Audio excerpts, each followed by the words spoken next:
Oke, video selanjutnya untuk minggu ini, tanggal 13 sampai dengan tanggal 17 Maret 2023. USD Kanada, kita bahas dulu sebentar. Ini kita fokus di time frame 4 aja. Kemarin itu harga mampu tutup di atasnya support dan sekarang resisten ya, dan sekarang menjadi support itu ada di 1.3800 yang menjadi fokus minggu ini. Itu tidak jauh-jauh di 1.3700 yang akan menjadi supportnya. Kemudian ini kalau di time frame H1 ini ada zona demand di sini ya. Ini kalau di zoom lagi di time frame 15 kelihatan. Jadi kita fokus dulu yang akan menjadi acuan nanti untuk entry posisi. Selanjutnya zona demand kecil ini juga ada. Ini time frame 15 ini kelihatan. Ini juga nanti kita perhatikan terlebih dahulu. Untuk supportnya 1.3700, 1.3750 dan 1.3800, dan untuk resistennya ada di 1.3900 dan 1.3975 yang akan menjadi fokus minggu ini. Referensinya sebenarnya tetap pembelian. Intinya yang pertama adalah harga tidak mampu tutup di bawahnya 1.3800 nggak masalah, oke.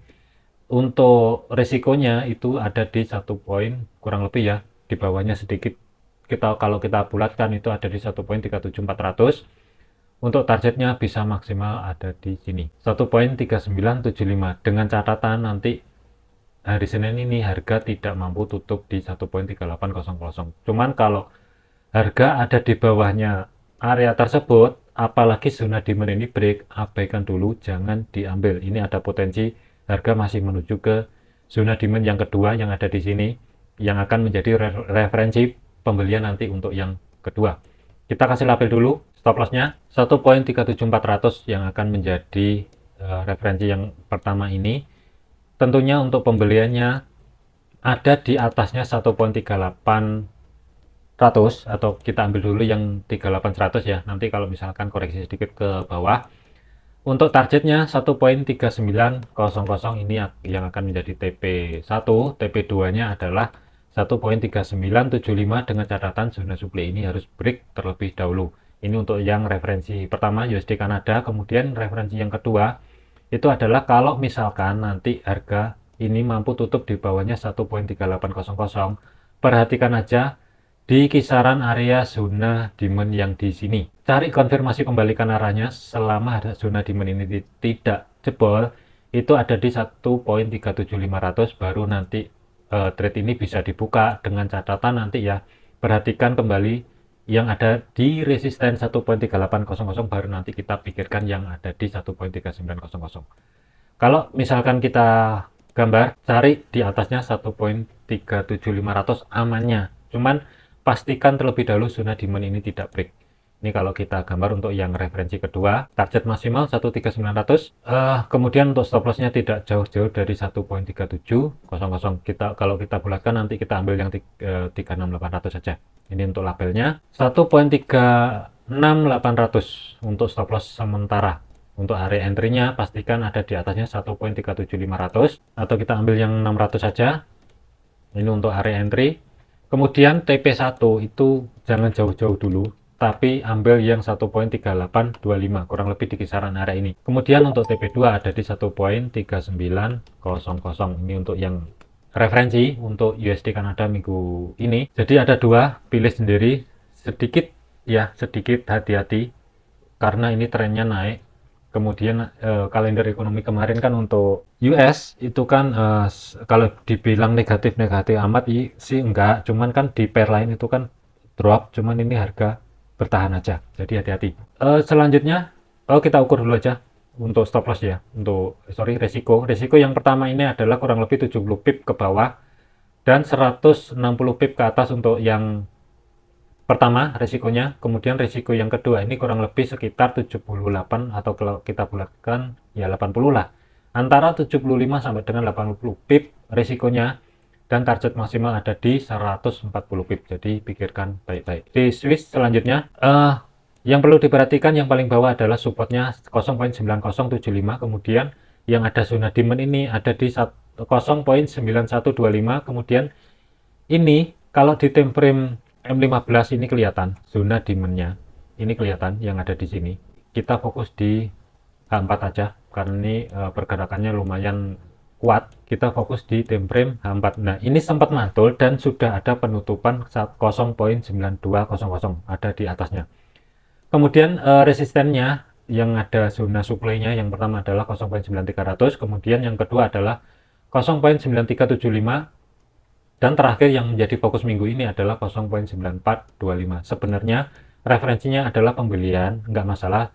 Dengan catatan ya, kalaupun nanti minggu ini harga tidak mampu tutup ataupun zona demand ini tidak break sih nggak masalah. Cuma nanti kalau open market ini harganya kembali ke bawah, di bawahnya 0.9200, itu abaikan dulu, jangan diambil terlebih dahulu. Pastikan nanti kalau misalkan harga kembali ke atas itu baru diambil. Jadi sebenarnya referensinya pembelian, cuman hati-hati aja nanti kalau misalkan harga tutup di bawahnya 0.9200, jangan diambil dulu. Pastikan aja zona demand tidak break terlebih dahulu. Kalau itu valid dan harga kembali ke atas, di atasnya 0.9200 baru trade ini bisa diambil.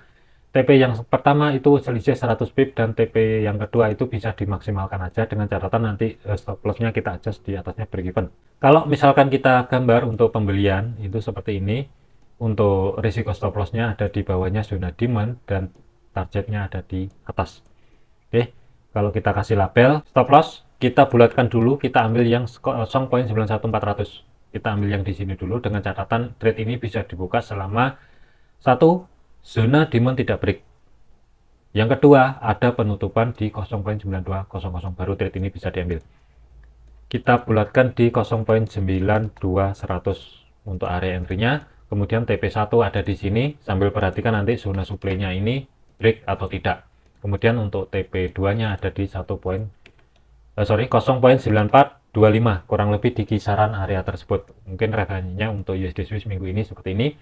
Ingat, hati-hati surprise dari kalender ekonomi atau fundamentalnya. Selanjutnya, terakhir USD Yen. USD JPY atau USD Yen ini sebenarnya kalau kita fokus di supply and demand, yang akan menjadi fokus minggu ini yang paling bawah adalah ini ya. Ini juga ada zona demand 133.00 untuk menjadi supportnya. Yang kedua adalah 134.00, ini yang demand kedua, dan harga sudah ke reject dan mampu tutup di atasnya 135.00.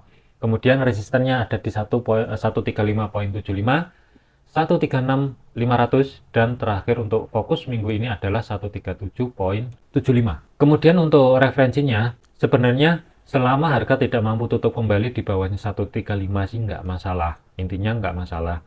Cuman untuk stop lossnya itu masih di bawahnya 134.00, ini 100 pip lebih untuk stop lossnya, cuman untuk targetnya sih juga besar. Kalau misalkan nanti hari Senin ataupun Selasa harga mampu ke bawah kembali, ini jangan diambil dulu, tapi tunggu yang berdekatan dengan support 134.00, dengan catatan zona demand tidak break, baru nanti nggak masalah kalau ambil di bawah.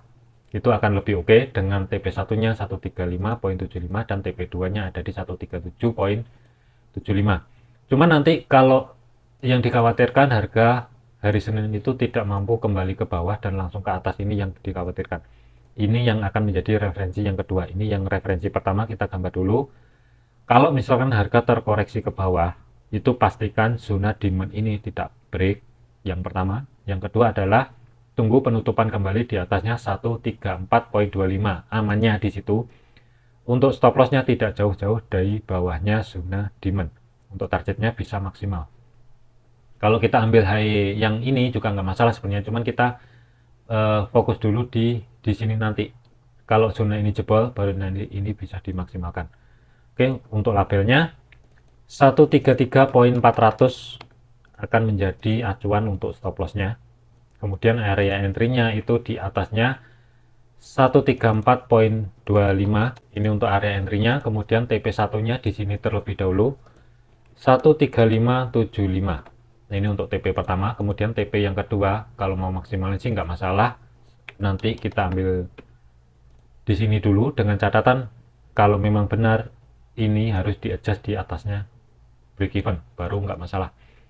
Ini yang referensi yang pertama. Kemudian referensi yang kedua adalah kalau misalkan nanti harga tidak mampu tutup kembali di bawahnya 135.00, itu risk to rewardnya untuk risikonya lebih besar daripada yang referensi yang pertama. Untuk targetnya sama, Dengan catatan nanti ya, harga tidak mampu kembali tutup di bawahnya 135 baru trade ini bisa diambil. Kalau kembali tutup di bawahnya 135.00 jangan diambil terlebih dahulu karena risikonya akan menjadi besar. Oke, kalau kita kasih label untuk stop loss itu ada di 133.600 untuk stop lossnya. Kemudian untuk TP1-nya itu ada di 136.500. Kemudian untuk TP2 itu ada di 137.75, ini sama dengan yang referensi yang pertama tadi. Oke, kalau kita ukur risikonya yang pertama adalah kurang lebih sekitar 85 pip. Untuk target maksimal bisa 350 pip.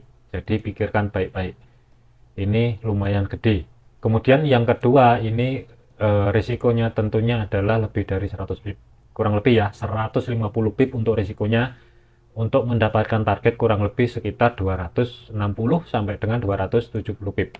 Jadi pikirkan baik-baik. Oke, mungkin itu aja untuk referensi minggu ini. Ingat, jadikan video ini sebagai referensi, jangan dijadikan patokan. Segala keputusan dan risiko ditanggung masing-masing. Sekian dan terima kasih.